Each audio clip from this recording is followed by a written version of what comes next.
Yohanes 16 ayat 13 saya bacakan.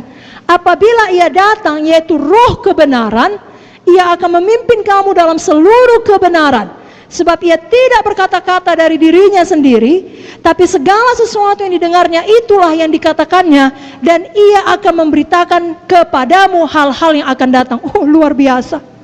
Bayangkan saudara punya guru yang maha tahu, yang tahu semuanya, mau berdiam di dalam saudara dan berkomitmen untuk tidak pernah meninggalkan saudara. Apapun yang terjadi, dia mau mengajari saudara. Itulah kepenuhan Roh Kudus. Itulah yang perlu kita alami semakin dalam semakin hari.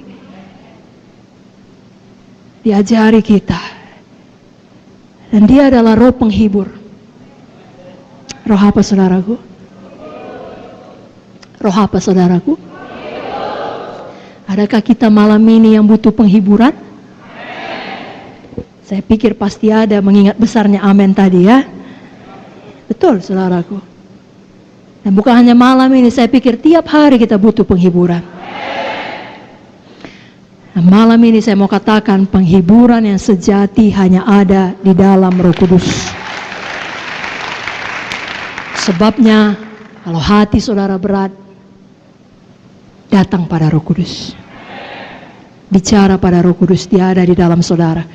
Saya bacakan ayatnya, Yohanes 16 ayat 7, Yohanes 15 ayat 26, Yohanes 14 ayat 26.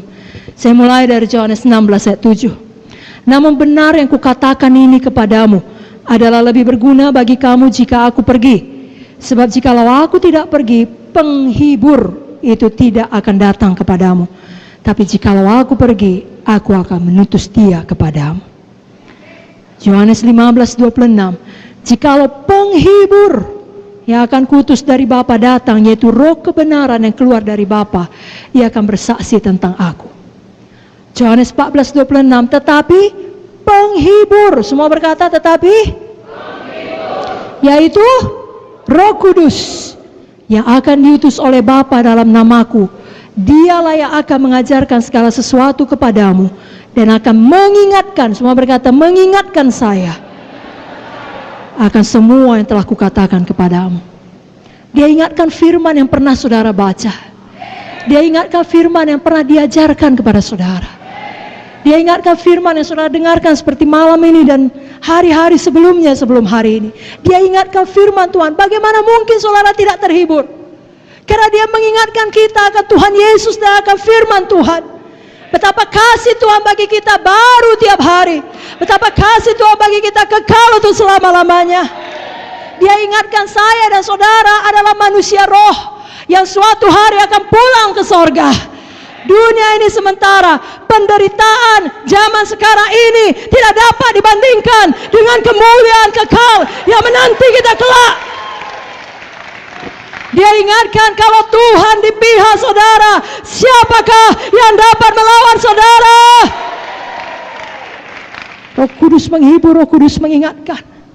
Roh Kudus mengingatkan, Roma 8:39, tidak ada yang dapat memisahkan saudara dengan kasih Kristus.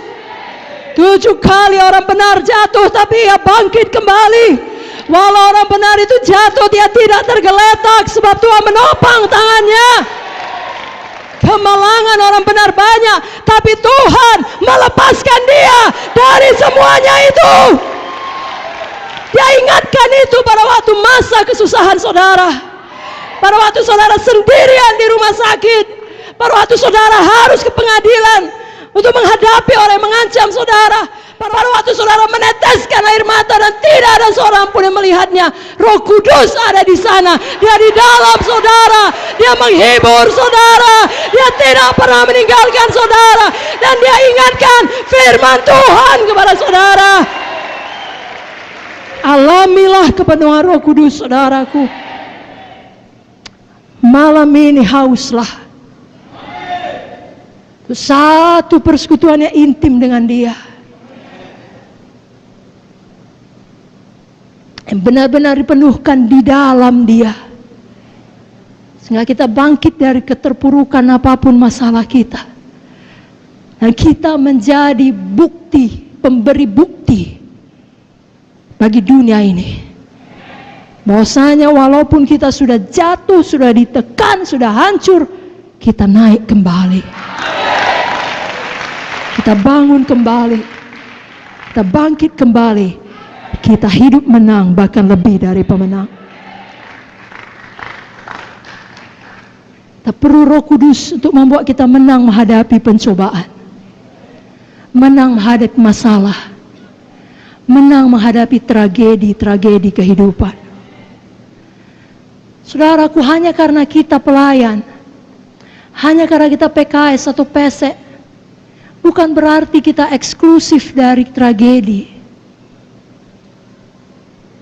Bukan berarti kita eksklusif dari semua masalah. Tragedi menimpa siapa saja, orang fasik dan orang benar. Tapi orang fasik tidak punya Roh Kudus menyertai dia. Orang benar memiliki Roh Kudus di tengah tragedi.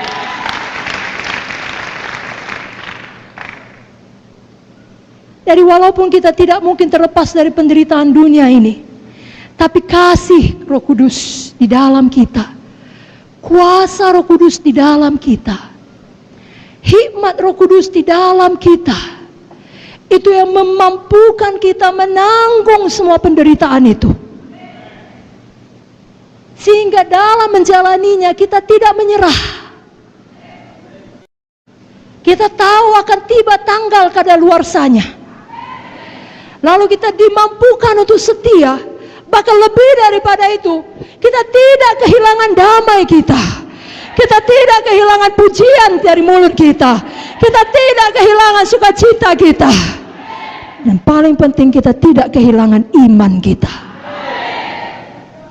Kita tidak berbalik dan menunjuk Tuhan dan berkata, kenapa kau izinkan ini terjadi? Kalau kau peduli kepada aku, kenapa kau biarkan? Tidak. Kita berkata, segala sesuatu bekerja sama mendatangkan kebaikan bagi kami yang mengasihi Tuhan. Walaupun aku berjalan dalam lembah kekelaman, aku tidak takut bahaya, karena kau besertaku. Siapa yang membuat kita mampu mengatakan itu sesudah tragedi? Hanya Roh Kudus. Orang dunia akan berkata, gila itu. Tapi kita berkata, itulah Roh Kudus.